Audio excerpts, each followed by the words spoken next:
Righty, like good starts lead to good things, and man, you were on it tonight. Yeah, it was nice. I mean, we got out top three both starts. Came across the heat race in first place there, and then main event. It was just, I believe it was Vince and Adam in front of me into turn two. So that was really nice. And then just hooked on to Adam there, rode behind him for probably 8 or 10 minutes, and I'm like, all right, I'm gonna start trying some different lines, and was able to make the move in the sand. That was the spot. Luckily, it worked out. The past 2 times, they've done a really good job with the split lane, to where, one gets more worn out and then you can use the other one to your advantage. So that was cool. And other than that, it was like just good night all around. What do you think on the sand? You had the straightaway, but you also had the corner, so it's almost like 2 different sections there. But what do you think? It's, I liked it tonight. I mean, you had to eat it in the left-hander, if you were right on someone, but it was a spot to pass, right, and like make time or lose a lot of time. So it was a nice little technical section. I think the 3 guys that we have up on the podium are the same as the point standings right now. Yeah. Have we found our 3 guys for the championship? Most likely. I mean, based on where we're at, I think we have a pretty good gap on most of the guys now. So, yeah, it's going to be a dogfight. Looked like everything else was just solid tonight. Was there any really place to separate yourself or not? I mean, there was. It seemed pretty simple, but, you could push to the rhythms, make time, and then the sand once again. So it's weird how certain tracks form, the way the dirt is. Like, shouldn't ever assume anything until you go race it, Well, Shane, watching the West Coast racing happen, you had to be feeling pretty good about how the bike was and how things might shape up once we got to racing here.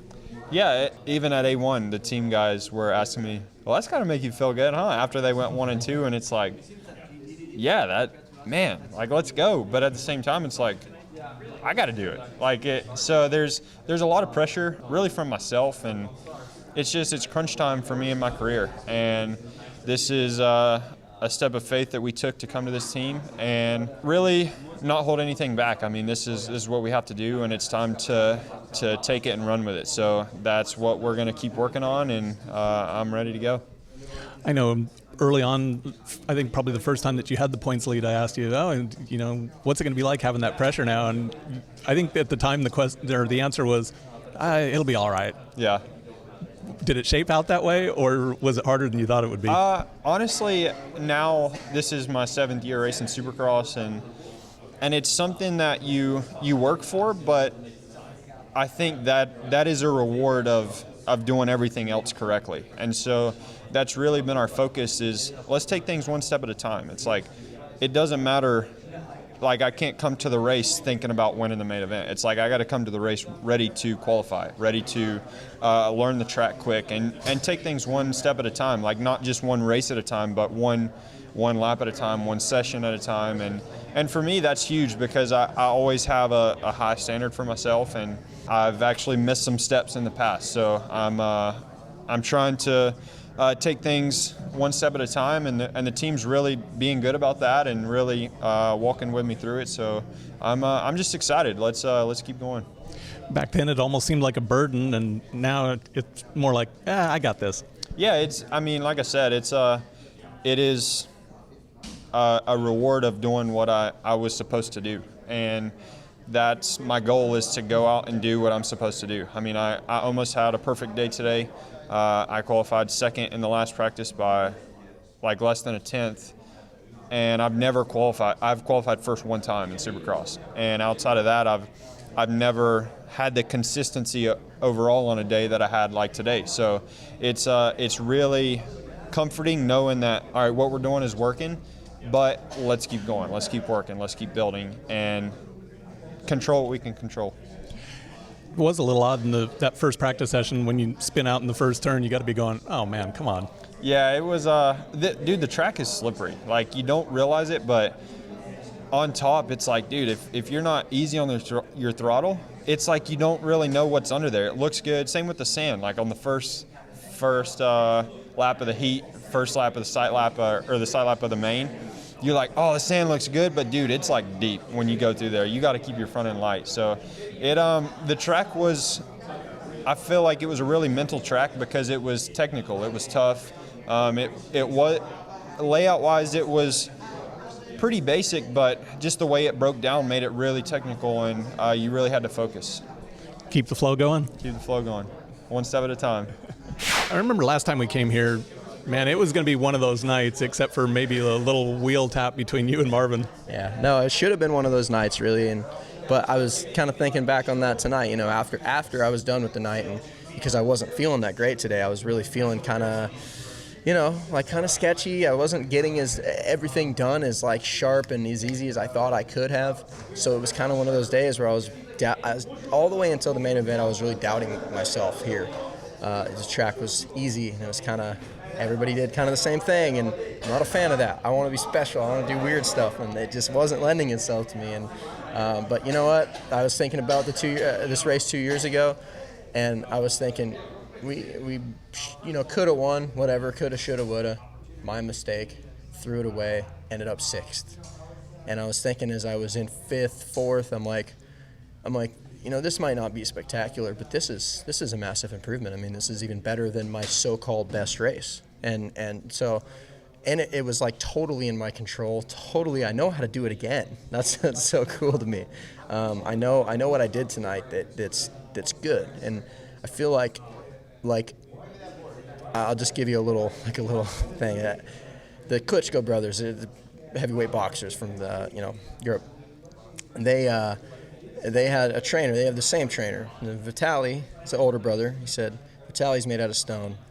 Vladimir's made out of clay or whatever. Eat something easy for him. Vitaly, you teach him something. He takes long to get it. But then it's just, he'll never forget it. Always, if you teach him to do one thing, he's just going to do it. Vladimir, you teach him something, and he'll just get it like that. 2 steps in, he's got it. But then when the heat's on and he's not thinking about it, he doesn't do it. So I've been taking that into my own life now. I need to do this a step at a time, not just go wild and try to jump in and break into this and then not remember how to do it, because that's been my pattern, and because I have bike control, I have bike skill, I think. I have things that when I hop on a track and I go ride Supercross, it is easy as pie. It's really not hard for me to ride Supercross. It comes really easy, but that's a curse in a lot of ways, because you don't think that you have to work as many angles of your game as you really do. So that's what I'm working on, and I think it's working because we're seeing some good results. We got a couple last 2 weekends were top 10s, tonight top 5, and I hope we just keep moving and we get on that podium. Man, I like the boxing metaphor because we've been seeing some punching going on behind the gate the last couple races. I've always been big into striking. I used to spar a lot. Before I hit my head a lot, I used to spar all the time, and that was a big training piece for me. Now so much, I don't really think it's beneficial for my arms, because my arms get bigger and I gain weight doing that. So not so much, but warm up before the race just to get jacked up and get going. I've always been against warming up, and maybe it was just my dad, just you gotta warm up. Every single weekend for my lifetime that finally stuck. And I went, you know what? It ain't going that good. Let me just try something Pops was saying. 3rd in the whoops tonight. He told me to go 3rd in the whoops tonight. I listened, and it was really good. So, for Pops. So, I think that's what's really going on. I'm just trying to get jacked up. I'm trying to break my own mold and do things consistently. I'm trying to create habits. I'm trying to ignore the artist in me and be a 9-to-5er, man. Man, last corner before the finish line, tough one. There was could have been some boxing there, yeah. But then I see you guys. Clean. It was good though. It was really clean. Everybody knows how Bam Bam rides. The guy's aggressive, and I think what I did was just not perfect. I could have done what I did better, and I could have probably held it. But it was clean. We got close, but. In that respect, Rubman's racing. We were trying to keep that position. I was trying to keep that position. He was trying to take that position, and there was really nothing too wild about it. Maybe if he was on my inside, it would have been different. But I felt I was as good to him as I could be, and I was really trying to just stay low. I was trying to cut back down. I was trying to get him back in the whoops, and he did a great job. And I got a lot of respect for Justin. He's he's a gnarly guy. When he's out there, man, he's a whole different human being than when we roll off and we shake hands. He's a completely different person. You know, he's just another animal out there. You know. Yeah, exactly. After the finish line, you guys rolled up, and hey, it looked like nice job. No hard feelings. It was a good night for me. You know, I mean, fourth would have been awesome. I was right there. You know, less than a tenth. Fifth is good too.